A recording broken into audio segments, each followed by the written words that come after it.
Hello, Eliza? হ্যাঁ, আমি বলছি রে।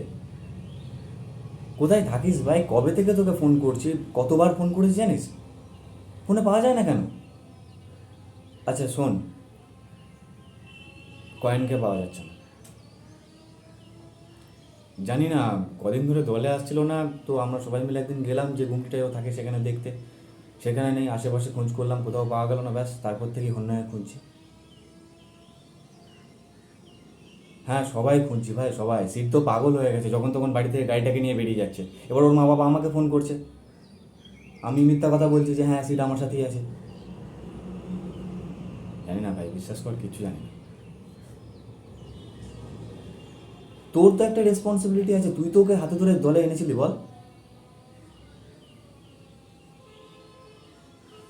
হ্যাঁ। না না, আরে কদিন আগে সিট বললো ওকে নাকি ডগ ভ্যানে করে তুলে নিয়ে গেছে কিছু লোকজন। হ্যাঁ, ওই আমাদের এমএলএ খোকন দাস, ওনার স্ত্রী নাকি জানিয়েছেন যে ওনার মেয়ের জ্বর হয়েছে ওই কয়েনের ছোঁয়াতে।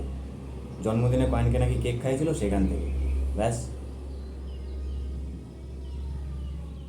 জানি না ভাই, বিশ্বাস কর, মাথা কাজ করছে না। মানে শোন, তুই কবে আসতে পারবি বল দলে?